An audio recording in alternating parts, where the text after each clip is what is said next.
శ్రీమాత్రే నమః. శివదుర్గ ఛానల్‌కి స్వాగతం. అందరికీ కూడా ఆ అమ్మవారి ఆశీస్సులు ఉండాలని మనస్ఫూర్తిగా ఆ తల్లిని వేడుకుంటూ, శ్రావణ మాసపు చివరి శుక్రవారం వేళ పరమ పవిత్రమైనటువంటి ఈ కథలను భక్తి శ్రద్ధలతో ఆలకించండి. పూర్వకాలంలో కాంచీపురం అనే ఒక ఊరు ఉండేది. ఆ ఊరిలో ఒక ధర్మవంతమైనటువంటి ఒక బ్రాహ్మణుడు. అతని పేరు గౌతమ మహర్షి. అతను ఎంతో చక్కగా ఆ గ్రామంలో మంచి పేరు ప్రఖ్యాతలు పొందివాడు. అతని భార్య పేరు చంద్రముఖి. ఎంతో భక్తి శ్రద్ధలతో ఎప్పుడూ కూడా పతివ్రతలా తన యొక్క ధర్మాన్ని విడిచిపెట్టకుండా జీవిస్తూ ఉండేది. అయితే వారికి ధనం లేకపోయినా ఆత్మవిశ్వాసం, ధర్మనిష్ట లక్ష్మీదేవిపై అపారమైనటువంటి భక్తి శ్రద్ధలు ఉండేవి.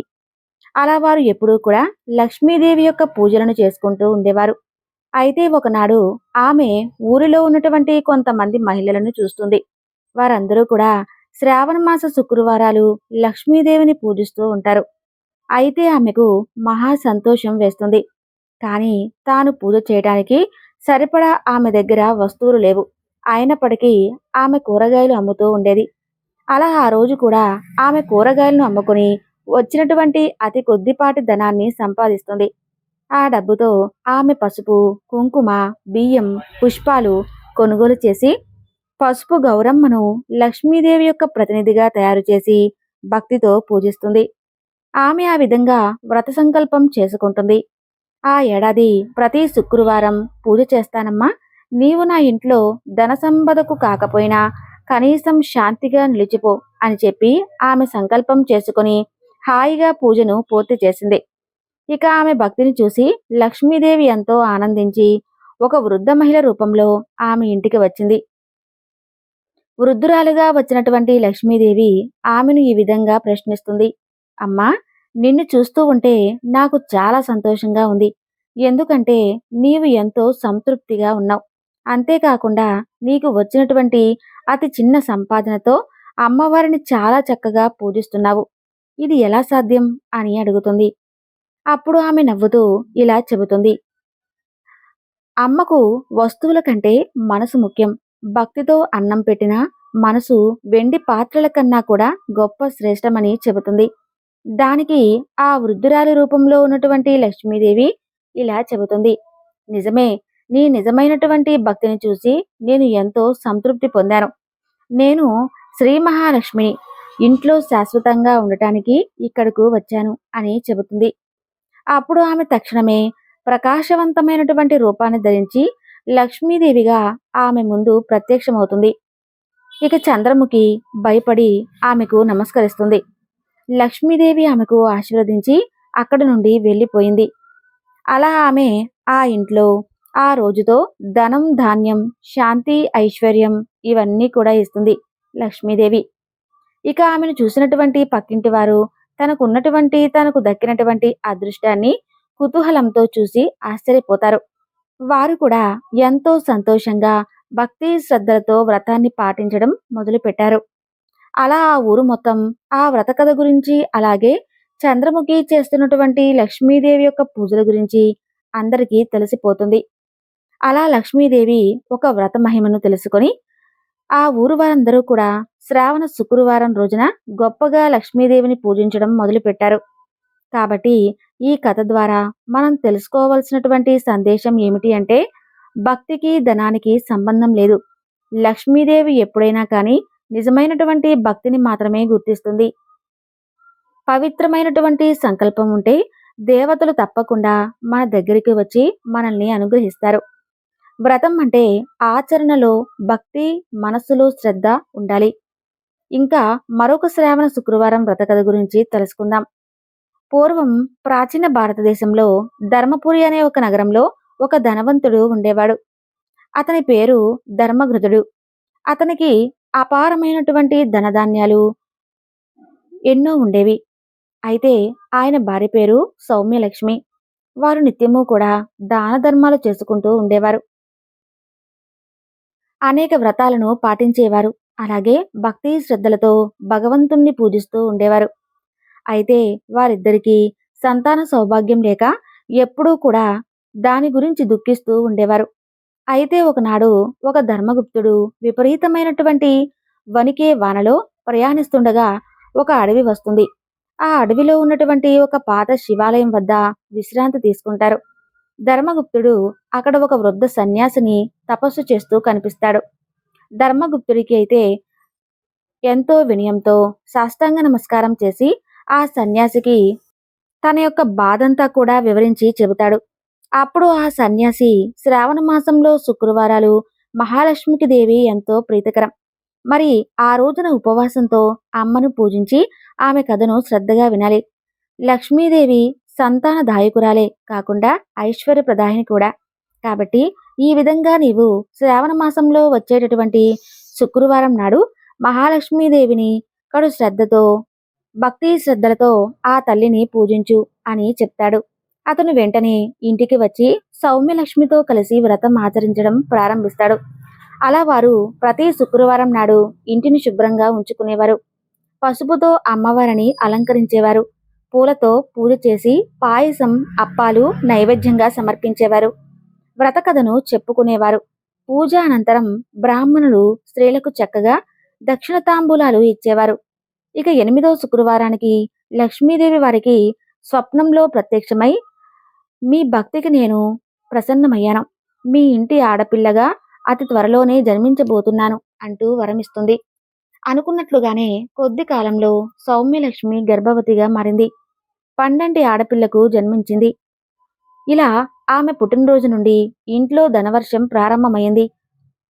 పూర్వం లేనటువంటి సంపదంతా కూడా వచ్చి చేరింది. ఆ ఆడపిల్ల ఎదిగే కొద్దీ ఆమె లక్ష్మీదేవి అవతారంగా భావింపబడింది. ఆమె తలుపు తట్టి వచ్చేటటువంటి అన్ని కష్టాలకు కూడా పరిష్కారం చూపించేది. అలా నిదానంగా ఆమె పేరు మహిమాన్వితంగా గొప్పగా మారుమోగిపోయింది. అన్ని ప్రాంతాల్లో వ్యాపించడం మొదలుపెట్టింది. ఈ విధంగా ఎవరైనా కానీ శ్రద్ధగా వ్రతం చేస్తే లక్ష్మీదేవి కటాక్షం తప్పక లభిస్తుంది. కుటుంబంలో ధనధాన్య సంతాన సౌభాగ్యాలు కలుగుతాయి. దారిద్ర్యం తొలగిపోతుంది. అమ్మవారి నివాసం స్థిరమవుతుంది. ఇక ఈ శుక్రవారం వేళ తప్పకుండా వినాల్సినటువంటి సంతోషీమాత యొక్క వ్రతకథ గురించి తెలుసుకుందాం. పూర్వం చంపక దేశంలో ఒక పెద్ద పట్టణం ఉండేది. ఆ పట్టణంలో ఒక వృద్ధ స్త్రీ నివసిస్తూ ఉండేది. ఆమెకు 7 కొడుకులు. ఆ 7లోనూ 6 ఎంతో చక్కగా పనుల్లోనూ వారి వారి ఉద్యోగాల్లోనూ చక్కగా కుదురుకుని ధనార్జన చేస్తూ సంతోషంగా ఉండేవారు. అయితే 7వ పిల్లవాడైనటువంటి శ్రీకరుడు అతను ఎటువంటి పని చేయకుండా సోమరిపోతవుతాడు. ఎలాంటి సంపాదన లేకుండా తిరుగుతూ ఉండేవాడు. అందువల్ల అతను ఎవరూ కూడా కనీసం గౌరవించేవారు కాదు. చివరకు కన్న తల్లి కూడా అతన్ని హేళనగా చూసేది. సంపాదించే కొడుకులకైతే షడ్డశోపేతంగా ఎన్నో రుచికరమైనటువంటి పదార్థాలను పెడుతూ వారు తినగా మిగిలినటువంటి భోజనాన్ని శ్రీకరుడుకు పెడుతూ ఉండేది ఆ తల్లి. ఆ విధంగా శ్రీకరుడు ఎంగిలి పదార్థాలని ఎప్పుడూ కూడా తింటూ బ్రతుకుతూ ఉండేవాడు. క్రమంగా అన్నతమ్ములు 7 కూడా పెళ్లిళ్లు జరుగుతాయి. ఆ విధంగా పెద్దవాళ్ళు 6 వారి వారి భార్యలతో హాయిగా కాలం గడుపుతూ ఉండేవారు. సంపాదన లేనివాడు సోమరిపోతైనటువంటి శ్రీకరుడు మాత్రం ఎంగిలి తిండి తింటూ వచ్చినటువంటి తన భార్యకు కూడా అదే ఆహారాన్ని అందిస్తూ ఉండేవాడు. ఇక ఆ తల్లి వారిపై చూపిస్తున్నటువంటి పక్షపాతాన్నంతా కూడా శ్రీకరుడి భార్య అయినటువంటి కళ్యాణి గమనిస్తుంది. ఒక రోజున శ్రీకరుడు తన తల్లికి తనపై ఉన్నటువంటి ప్రేమ గురించి, ఆమె పట్ల ఆయనకున్నటువంటి ప్రేమ గురించి, అలాగే ఆమె తనకు పెట్టేటటువంటి ఆహారం గురించి ఎంతో గొప్పలు చెబుతూ ఉంటాడు. అది విన్నటువంటి కళ్యాణి ఉండబట్టలేక, ఓ స్వామి, మీ తల్లిగారు మీకు అసలు ఎటువంటి ఆహారం పెడుతుందో అసలు మీకు తెలుసా? మీకు తెలియక ఈ విధంగా మాట్లాడుతున్నారు. చాటుగా ఒకసారి మీరే కనిపెట్టి చూడండి. మీ తల్లి మీకు ఏ విధమైనటువంటి ఆహారం పెడుతుందో మీకే తెలుస్తుంది అని చెప్తుంది. అవునా? సరే, నువ్వు చెప్పావు కాబట్టి, ఇంతగా చెబుతున్నావు కాబట్టి తప్పకుండా చూస్తానులే. నువ్వు చెప్పినటువంటి మాటలు ఏదైనా కానీ తేడా వస్తే నేను ఏం చేస్తానో చూడు అంటూ భార్యను హెచ్చరించి శ్రీకరుడు తన తల్లి చేసేటటువంటి పనులన్నీ కూడా ఒక కంట కనిపెడుతూ ఉంటాడు. అలా ఒక రోజున పెద్ద కొడుకులు 6 కూడా ధనార్జన చేసి ఇంటికి రాగానే ఆ యొక్క తల్లి వారందరికీ కూడా మధురమైనటువంటి మిఠాయిలు, అలాగే వగైరా పిండి పదార్థాలను చేసి పెడుతుంది. ఇక శ్రీకరుని ఆ సమయంలో పిలవదు. శ్రీకరుడు కూడా చాటుగా అన్ని కనిపెడుతూ ఉంటాడు. పెద్ద కొడుకులు అలాగే కోడళ్ళు మొత్తం 12 మంది కూడా భోజనాలు చేసి వెళ్ళాక వాళ్ళు విస్తల్లో పారేసినటువంటి పదార్థాలు ఏర్పాటు చేసి వాటన్నిటినీ కూడా ఒక గిన్నెలో తీసి ఒక విస్తర్లో ఏర్పడుతుంది. తర్వాత ఏమీ తెలియని దానిలాగా శ్రీకరుడు దగ్గరకు వెళ్ళి, నాయనా, మీ అన్నయ్యలు వదినలు భోజనం చేసి వెళ్ళారు. ఇక నువ్వు మీ ఆవిడ మాత్రమే మిగిలారు. వచ్చి తినండి నాయనా అంటూ పిలుస్తుంది. శ్రీకరుడు విస్తర దగ్గరకు వెళ్ళి అందులో ఉన్నటువంటి పదార్థాలన్నీ కూడా తన అన్నలు వదినలు తిని వదిలేసినవి అని చెప్పి తెలుసుకుంటాడు. ఇక అందుకు అతను ఎంతో బాధపడతాడు. తనకు తన భార్యకు ఆ పూట ఆకలిగా లేదని చెప్పి వచ్చేస్తాడు. ఇక ఆ రాత్రి శ్రీకరుడు తన భార్య దగ్గర చాలా బాధపడతాడు. కళ్యాణి కూడా అతన్ని ఓదారుస్తుంది. ఓ ప్రాణేశ్వర, ధనం మూలం ఇదం జగత్. డబ్బులు లేకపోతే అందరూ కూడా ఇలాగే చేస్తారు. అన్నిటికీ మూలం ధనం. ఇది మీరు సంపాదనా పరులైతే మనకి ఇలాంటి పరిస్థితి వచ్చేది కాదు. మన పరిస్థితి మరోలా ఉండేది అంటూ హితవు చెబుతుంది. ఆ విధంగా శ్రీకరుడికి భార్య మాటలు కాస్త ఆలోచింపజేసే విధంగా ఉంటాయి. ఇక తక్షణమే ధనార్జన కోసమై ఏదో ఒక విధంగా కృషి చేయాలి అనుకుంటాడు. అందుకోసం పరాయి దేశాలకు వెళ్ళాలని అనుకుంటున్నాను అని చెబుతాడు. చాలా మంచిది నాయనా, వెంటనే వెళ్ళిపో అంటుంది శ్రీకరుడు తల్లి. ఇక మరలా భార్య దగ్గరకు వస్తాడు. అప్పుడు ఆమె పిడకలు చేయడానికి పెరట్లో పేడ నలుపుతూ ఉంటుంది. చూడు కళ్యాణి, నేను వచ్చే వరకు నువ్వు ఇక్కడ జాగ్రత్తగా ఉండు అని చెప్పి తన చేతికి ఉన్నటువంటి ఉంగరాన్ని ఆమె చేతికి ఇచ్చి, నా గుర్తుగా ఇది నీ దగ్గర ఉంచుకో అని చెప్పి మరి ఆ గుర్తును ఇస్తాడు. మరి నాకేమి ఇస్తావు అని శ్రీకరుడు అడగగా, నేను ఏమి ఇవ్వగలను అని చెప్పి, ఓ ప్రాణేశ్వర, మీకు ఇచ్చేందుకు నా దగ్గర ప్రస్తుతం ఏమీ లేదు. అయినా కూడా మీరు అంత ప్రేమగా అడిగారు కాబట్టి కోపగించుకోకండి అంటూ పేడ కలుపుతూ ఉన్నటువంటి తన చేతిని అతని వస్త్రంపై గుర్తుగా వేస్తుంది. అతనది పేడగా కాకుండా ఆమె యొక్క ప్రేమగా అర్థం చేసుకుంటాడు. సంతోషంగా పరదేశాలకు ప్రయాణమై వెళ్తాడు.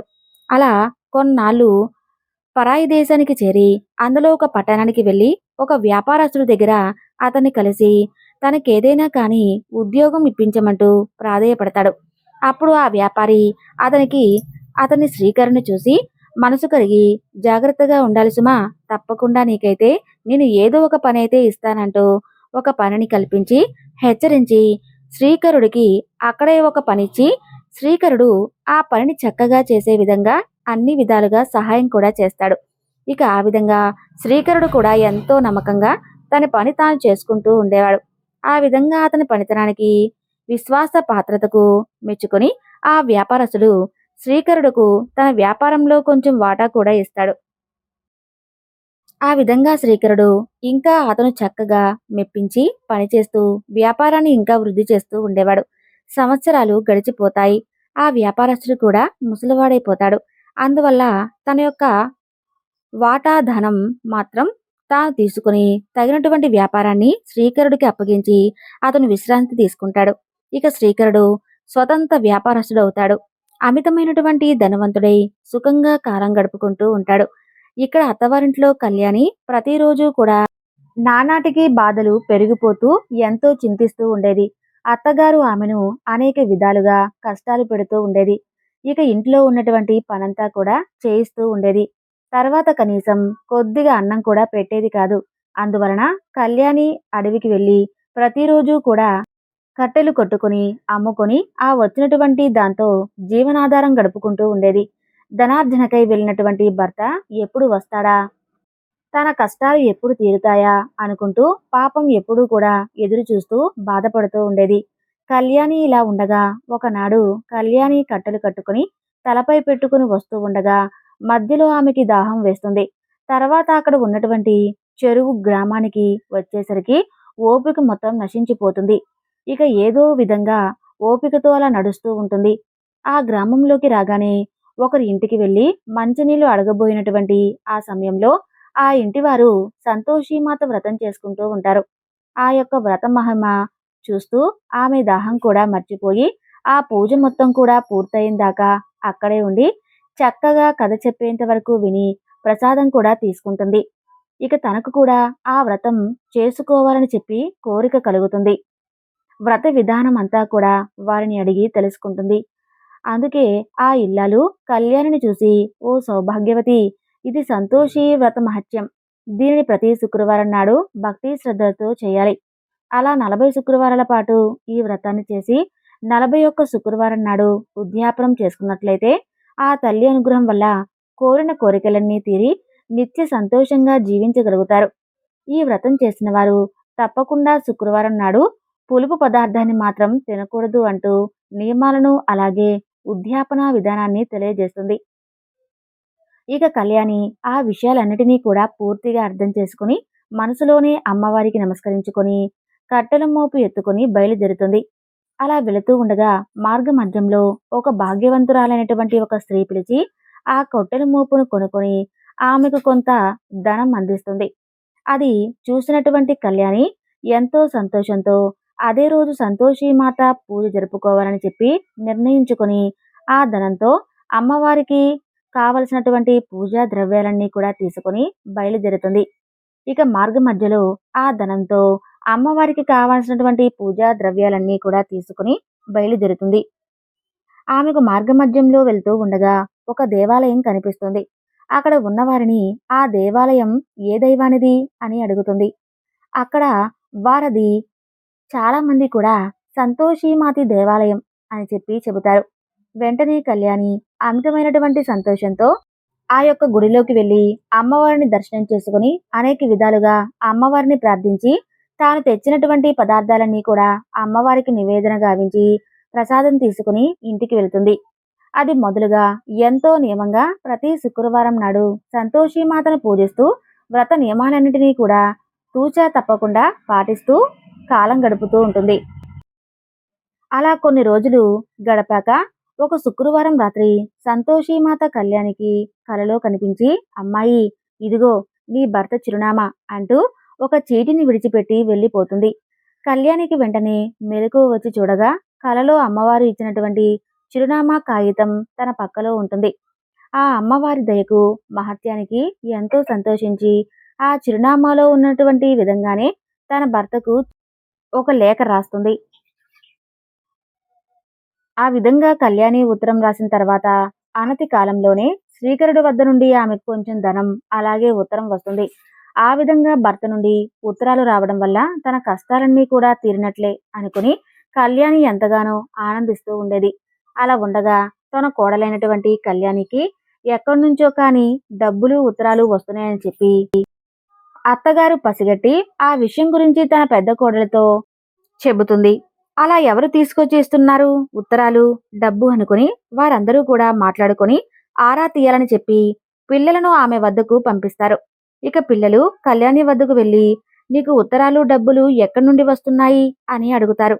కళ్యాణి మీ పినతండ్రి గారి నుండి వస్తున్నాయని చెప్పి నిజం చెప్తుంది. అమాయకులైనటువంటి ఆ పిల్లలు తమ తల్లుల వద్దకు వెళ్ళి కళ్యాణి చెప్పినటువంటి సంగతి గురించి చెబుతారు. ఇక పిల్లలు అల్లరి ఆనందం చూశాక తమకు కూడా బిడ్డలంటే ఎంత బాగుండో అని అనుకుంటుంది కళ్యాణి. అలా ఒకనాడు గుడికు వెళ్ళి అమ్మవారి దర్శనం చేసుకుని నన్ను కటిక దరిద్రం నుండి తప్పించావు తల్లి, నీ దయ వల్ల ప్రస్తుతం నేను సుఖంగానే ఉన్నాను. కానీ స్త్రీకి మాతృత్వమే కదా అమ్మ ప్రధానం. కానీ నాకు పిల్లలు లేరు కాబట్టి తల్లి ఏదో ఒక విధంగా నన్ను నా భర్తను తప్పకుండా ఒకటి చేయమ్మా, మా కాపురం నిలబెట్టు, నాకు కడుపు పండేలా చేయి తల్లి అంటూ మరీ మరీ ప్రార్థిస్తుంది. ఆ భక్తురాలి యొక్క ధర్మబద్ధమైనటువంటి కోరిక నెరవేర్చుకందుకై సంతోషీమాత ఒకనాటి రాత్రి శ్రీకరుడుకు ఒక ముత్తైదు రూపంలో కల్లో కనిపించి, ఓ శ్రీకరుడా, నీవు వివాహితుడవు, నీకు యోగ్యురాలైనటువంటి భార్య ఉంది. నీ యొక్క భార్యను నీ స్వగృహమునందు విడిచి వచ్చావని చెప్పి మర్చిపోయావా? ధన సంపాదన ఒకటే జీవితం కాదు. ఈ విధంగా ధన సంపాదన ఒకటే అనుకొని కాలం గడుపుతూ ఉన్నావు. ఇలా వివాహం చేసుకుని ఎంతకాలం అయిపోయిందో తెలుసా? నీకు వివాహం చేసుకున్నటువంటి నీ భార్య అక్కడ ఎన్ని కష్టాలు పడుతుందో తెలుసా? చిలక గోరింక వలె చక్కగా కాపురం చేసుకోకుండా ఆ పిల్లకు ఏమాత్రం కూడా సంతోషం లేకుండా చేస్తున్నావు. కాబట్టి నీవు వెంటనే నీ గ్రామానికి ప్రయాణం కమ్ము. ఆమెను కూడా సుఖంగా, సంతోషంగా ఉంచాలనే ప్రయత్నం చెయ్యి. మీ ఇద్దరూ కలిసి సంతోషంగా సంసారం చేసుకోవాలి. నేను చెప్పినట్టు గనక నువ్వు చేయకపోతే, నా మాటను గనక తృణీకరిస్తే, నా ఆగ్రహానికి గురవుతావు సుమా అంటూ హెచ్చరిస్తుంది. దాంతో శ్రీకరుడు ఉలిక్కిపడి నిద్రలేచి, కలలో కనిపించింది ఎవరా? అసలు ఏ దేవత? అని ఆలోచిస్తూ చేతులు జోడించి అమ్మవారిని ప్రార్థించి, తల్లి నీకన్నీ తెలుసు కదమ్మా! మరి అన్నీ తెలిసినటువంటి అమ్మా, నా కష్టాలు మాత్రం నీకు తెలియవా? తల్లి, ఈ వ్యాపారంలో ఏర్పడినటువంటి ఇబ్బందుల వల్ల ఇంతకాలం నేను ఎక్కడికి కూడా కదలలేకపోయాను. నా మీద దయ ఉంచి నా యొక్క చిక్కులు అన్నీ కూడా త్వరగా తొలగిస్తే తప్పకుండా నేను నా గ్రామానికి బయలుదేరుతానమ్మా. ఈ భారమంతా కూడా నీదే తల్లి అంటూ మొక్కుకుంటాడు. అతని మొర విన్నటువంటి ఆ తల్లి అతన్ని కరుణిస్తుంది. ఆమె అనుగ్రహం వల్ల వ్యాపారంలో ఏర్పడినటువంటి ఇబ్బందులన్నీ కూడా ఇట్టే తొలగిపోతాయి. రావలసినటువంటి సొమ్మంతా కూడా చేతికి వస్తుంది. ఆ ధనమంతా కూడా మూటకట్టుకుని అమ్మవారికి నమస్కరించుకుని తన భార్య వద్దకు ప్రయాణమవుతాడు శ్రీకరుడు. ఇక శ్రీకరుడు బయలుదేరుగానే అమ్మవారు కళ్యాణికి కలలో కనిపించి, అమ్మాయి, నీ భర్త నీకోసం బయలుదేరి వస్తున్నాడు. సరిగ్గా నీ భర్త వచ్చే రోజున నీవు నీ కట్టెల మోపును 3 భాగాలుగా చేసి, ఒకటి నదీ తీరమున, మరొకటి నా దేవాలయంలో పెట్టు. మూడవది నీ తలపై పెట్టుకుని నీ భర్త నీ ఇంటి వద్దకు రాగానే అతనుకు వినపడే విధంగా మీ అత్తగారితో, ఓ అత్త, నా పొట్ట రొట్టెలు నాకు పెట్టు, బాగా ఆకలిగా ఉంది. నా చెప్పిన నీళ్లు నాకివ్వు, బాగా దాహంగా ఉంది. త్వరగా వచ్చి ఇదిగో ఈ కట్టెల మోపును దించు, నాకు బాగా మెడనొప్పిగా ఉంది అంటూ పెద్దగా కేకలు పెట్టు అని చెప్పి అమ్మవారు కల్లోనే మాయమైపోతుంది. ఇక శ్రీకరుడు అలా బయలుదేరి వస్తూ వస్తూ నదీ తీరగానికి చేరుకోగానే అక్కడ చాలా విపరీతమైనటువంటి చలి వేస్తుంది. ఆ చలిలో అతనికి తన భార్య గుర్తుకొస్తుంది. అంతలో అక్కడ కళ్యాణి విడిచిపెట్టినటువంటి కట్టెల మోపు శ్రీకరుడికి కనిపిస్తుంది. శ్రీకరుడు ఆ కట్టెలను చూసుకొని చాలా సంతోషించి చక్కగా ఆ కట్టెలతో మంట వేసుకుని చలి పోగొట్టుకుంటాడు. అక్కడ నుండి తన పట్టణానికి బయలుదేరుతాడు. అలా మార్గ మధ్యలో అతనికి బాగా ఆకలి వేస్తుంది. అక్కడ ఉన్నటువంటి సంతోషి మాత ఆలయం కనిపిస్తుంది. శ్రీకరుడికి ఇక అక్కడ కళ్యాణి విడిచి వెళ్ళినటువంటి రెండో కట్టెల మోపును చూసి ఎంతో సంతోషిస్తాడు. ఆ కట్టెలతో వంట చేసుకుని భోజనం చేసుకుంటాడు. తర్వాత కొంతసేపు విశ్రాంతి తీసుకుని ఇంటికి బయలుదేరుతాడు. ఇక శ్రీకరుడు గుమ్మం వద్దకు వచ్చేసరికి కళ్యాణి కట్టెల మోపుతో వచ్చి అమ్మవారు చెప్పిన విధంగానే పెద్దగా కేకలు పెడుతుంది. శ్రీకరుడు ఆమెను గుర్తిస్తాడు. ఆమె స్థితిని చూసి ఎంతో చింతిస్తాడు. ఆమె మాటలను బట్టి తన తల్లి, అన్నలు, వదినలు అందరూ కలిసి తన భార్యను ఏ విధంగా కష్టపెడుతున్నారో పూర్తిగా అర్థం చేసుకుంటాడు. ఆమెను దగ్గరకు తీసుకుని కన్నీరు తుడిచి ఆమెను ఓదారుస్తాడు. కళ్యాణిని బాధలు పెట్టినటువంటి ఆ ఇంట్లో ఇక ఉండటం ఇష్టం లేక శ్రీకరుడు వేరే కొత్త ఇల్లు కొనుక్కుంటాడు. ఇక కళ్యాణి అతను అందులోకే కాపురం పెడతారు.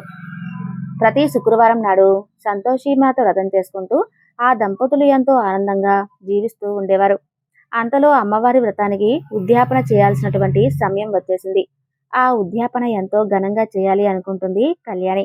అందువల్ల పాత గొడవలన్నీ కూడా మర్చిపోయి అత్తగారిని, 6 తోటి కొడలను కూడా ఆ యొక్క ఉద్యాపనకు పిలుచుకొని రావాలని చెప్పి నిర్ణయించుకుని వారి దగ్గరకు వెళ్ళి ఉద్యాపన గ్రామం అని చెప్పి వారందరినీ పిలుస్తుంది.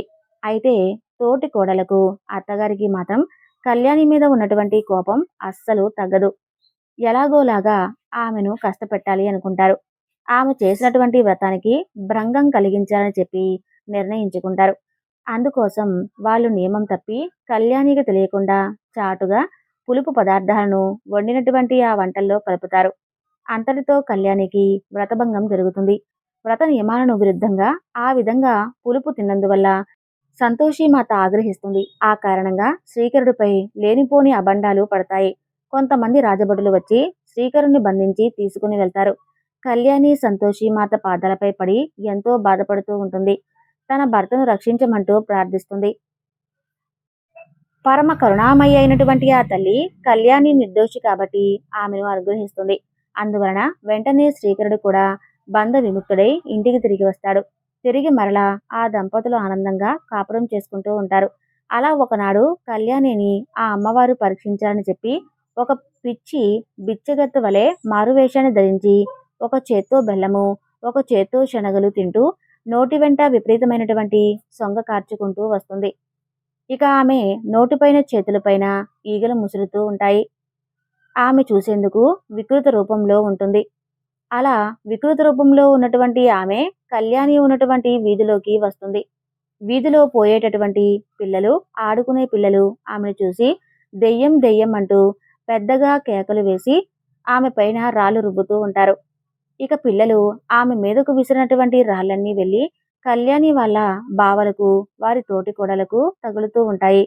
దాంతో వాళ్ళు ఏం చేయాలో అర్థం కాక విపరీతమైనటువంటి బాధకు గురవుతూ, అమ్మో ఇదెవరో మాయల్లాగా ఉందే, లేదంటే తన మీదకు విసురుతున్నటువంటి రాళ్ళన్నీ కూడా మన మీదకి ఎందుకు పడుతున్నాయి, మనకెందుకు ఈ విధంగా దెబ్బలు తగులుతున్నాయి అని ఆలోచించు భయభ్రాంతులై ఆ వీధి తలుపులు మూసివేస్తారు. అది గమనించినటువంటి సంతోషి మాత ఆ యొక్క ద్వారాలకేసి ఒక్కసారిగా చూస్తుంది. ఒక్కసారిగా ఆ యొక్క ద్వారాలన్నీ కూడా విపరీతమైనటువంటి గాలితో, వచ్చినటువంటి ఆ యొక్క గాలితో ఇంటి తలుపులు కూడా ఒక్కసారిగా బల్లున తెరుచుకుంటాయి. ఇంటి మీద పెంకులు లేచిపోతాయి. ఇంట్లో వాళ్ళు ఆ గాలి విసురుకు సరిగ్గా నిలబడలేక అటు ఇటు తూలి పడిపోతూ ఉంటారు. ఆ దృశ్యమంతా చూసినటువంటి కళ్యాణి వెంటనే అక్కడ ఉన్నటువంటి బిచ్చగత్త రూపంలో ఉన్నటువంటి ఆవిడను బాగా పరీక్షగా చూస్తుంది. ఆమె భిక్షగత్త కాదు అని తెలుసుకొని సంతోషి మాత అని చెప్పి తెలుసుకుంటుంది. వెంటనే కళ్యాణి ఆమె కాళ్ళపై పడి, అమ్మా జగన్మాత తల్లి, నీవు నా ఆరాధ్యమైనటువంటి సంతోషి మాతవే, అమాయకులైనటువంటి నా బంధువులను రక్షించి కాపాడు తల్లి, నా పరువును కాపాడమ్మా అంటూ సవినీయంగా ప్రార్థిస్తుంది. అప్పుడు అమ్మవారు శాంతించి చిరునవ్వుతో అక్కడ నుండి అదృశ్యమవుతుంది. ఆ విధంగా ఇంత జరిగినా కూడా కళ్యాణి తోటి కోడలను అమ్మవారి మీద నమ్మకం కలగలేదు. ఎలాగైనా కానీ శ్రీకరుణ్ణి, కళ్యాణిని సర్వనాశనం చేయాలి అనేటువంటి ఆలోచన మాత్రం వారు మానుకోలేకపోతారు. చివరికి ఒక రోజున పాలలో విషం పెట్టి కలిపి కళ్యాణికి ఇస్తారు. అమాయకురాలైనటువంటి కళ్యాణి తోటి కోడలు ఇచ్చినటువంటి పాలను తాగుదామని చెప్పి అనుకుంటుంది. అంతలో అమ్మవారి దయ వలన శ్రీకరుడు కళ్యాణిని పిలుస్తాడు. అందువల్ల ఆమె ఆ పాల పాత్రను అక్కడే ఉంచి భర్త దగ్గరకు వెళ్తుంది.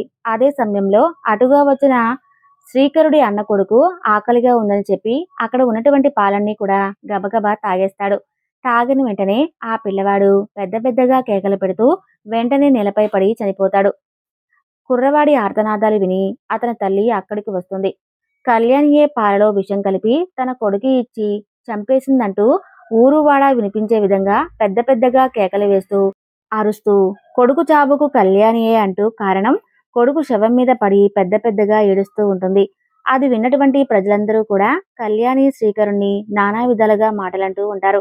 అనుకోకుండా మీద పడినటువంటి ఆ యొక్క హత్యా నేరానికి, ఆ ఆపనిందకు ఆ దంపతులు ఏం చేయాలో అర్థం కాక ఎంతగానో పరితపిస్తూ బాధపడుతూ ఉంటారు. అయినా సరే అన్నిటికీ కూడా ఆ తల్లే ఉంది అనే ధైర్యంతో మనసారా ఆ తల్లిని స్మరిస్తూ ఉంటారు. భక్తులను రక్షించడంలో ఆ అమ్మవారిని మించిన వారు లేరు కదా. తన భక్తులు కంటతడి పెడితే ఆ తల్లి అస్సలు భరించదు. ఇక అమ్మవారు వెంటనే ఆ విషపాలను తాగినటువంటి పిల్లవాడిని తిరిగి బ్రతికిస్తుంది. ఆ పిల్లవాడు నిద్రలోంచి లేచినట్టుగా లేచి కూర్చుంటాడు. అందరూ కూడా ఆ పిల్లవాడిని చూసి విపరీతమైనటువంటి ఆశ్చర్యానికి గురవుతారు. అమ్మా ఆకలిగా ఉందని నేనే ఆ పాలను తాగాను. అలాగే పిన్నికి, బాబాయ్కి ఈ విషయంలో ఏమాత్రం సంబంధం లేదు. కాబట్టి వారిని తిట్టకండి. ఆకలిగా ఉందని చెప్పి నాకు నేనే స్వయంగా ఆ పాలను తాగాను తప్ప వారైతే నాకు ఆ పాలను ఇవ్వలేదు. అంతేకాని పిన్ని అయితే నాకు అస్సలే ఇవ్వలేదమ్మా అని చెబుతాడు. దాంతో కళ్యాణి శ్రీకరుడు నిర్దోషులని చెప్పి తేలిపోతుంది. అయితే కళ్యాణి కోసం పెట్టినటువంటి పాలలో విషం ఎవరు కలిపారు అనేది వారందరూ కూడా ఆలోచించారు. దాంతో విషం కలిపినటువంటి ఆ తోటి కోడలు తన రహస్యం ఇక దాగదని చెప్పి తెలుసుకుని తక్షణమే కళ్యాణి కాళ్ళ మీద పడి క్షమాపణ వేడుకుంటుంది. కళ్యాణి తన తోటి కోడలను క్షమించేస్తుంది. నేను క్షమించినంత మాత్రం చేత ఏం లాభం లేదు. అంతా కూడా ఆ అమ్మవారి చలవే. వెళ్ళి ఇప్పటికైనా మీ తప్పును తెలుసుకుని ఆ సంతోషి మాతను క్షమాపణ వేడుకోండి. ఆ తల్లి పరమ కరుణామయి. వెంటనే మిమ్మల్ని తప్పకుండా మీరు చేసినటువంటి పాపాలన్నిటినీ కూడా తుడిచిపెడుతుంది. మిమ్మల్ని అనుగ్రహిస్తుంది అని చెబుతుంది. ఇక అందరూ కలిసి సంతోషి మాత భక్తి శ్రద్ధలతో ప్రార్థిస్తారు. ఆనాటి నుండి అందరూ కూడా ఆ కుటుంబం అంతా కూడా చక్కగా కలిసిమెలిసి ఉంటూ వచ్చారు. ఒక శుక్రవారం నాడు 7 కోడళ్ళు కలిసి సంతోషి మాత యొక్క వ్రతం చేసుకుంటారు. అమ్మవారి అనుగ్రహం వల్ల కళ్యాణి అనతి కాలంలోనే గర్భవతి అవుతుంది. చక్కని ముహూర్తంలో ఒక కుమారుణ్ణి కూడా కంటుంది. అమ్మవారి ద్వారా ప్రసాదంగా ఆ బిడ్డను పెంచుకుంటూ సంతోషిమాత యొక్క పూజలు ఎప్పుడూ కూడా మానకుండా చేసుకుంటూ శ్రీకరుడు కళ్యాణి ఇద్దరూ కూడా ఎంతో సంతోషంగా ఉంటారు. పరమ పవిత్రమైనటువంటి ఈ కథలను విన్నటువంటి మీకు సంతోషిమాత యొక్క అనుగ్రహం కలగాలని మనస్ఫూర్తిగా కోరుకుంటున్నాను. ఈ వీడియో మీకు నచ్చితే తప్పకుండా లైక్ చేసి జై లక్ష్మీమాత అని చెప్పి చిన్న కామెంట్ చేయండి.